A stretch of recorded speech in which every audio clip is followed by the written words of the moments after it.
Our brains and bodies are now ready to learn. And today we're going to learn about managing strong feelings.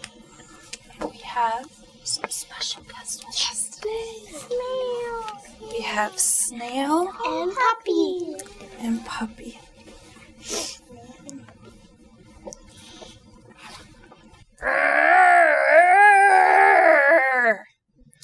My ball rolled under the couch and I can't get it out. And I tried and I just can't get it. It sounds like you are having some really strong feelings, Puppy. I am.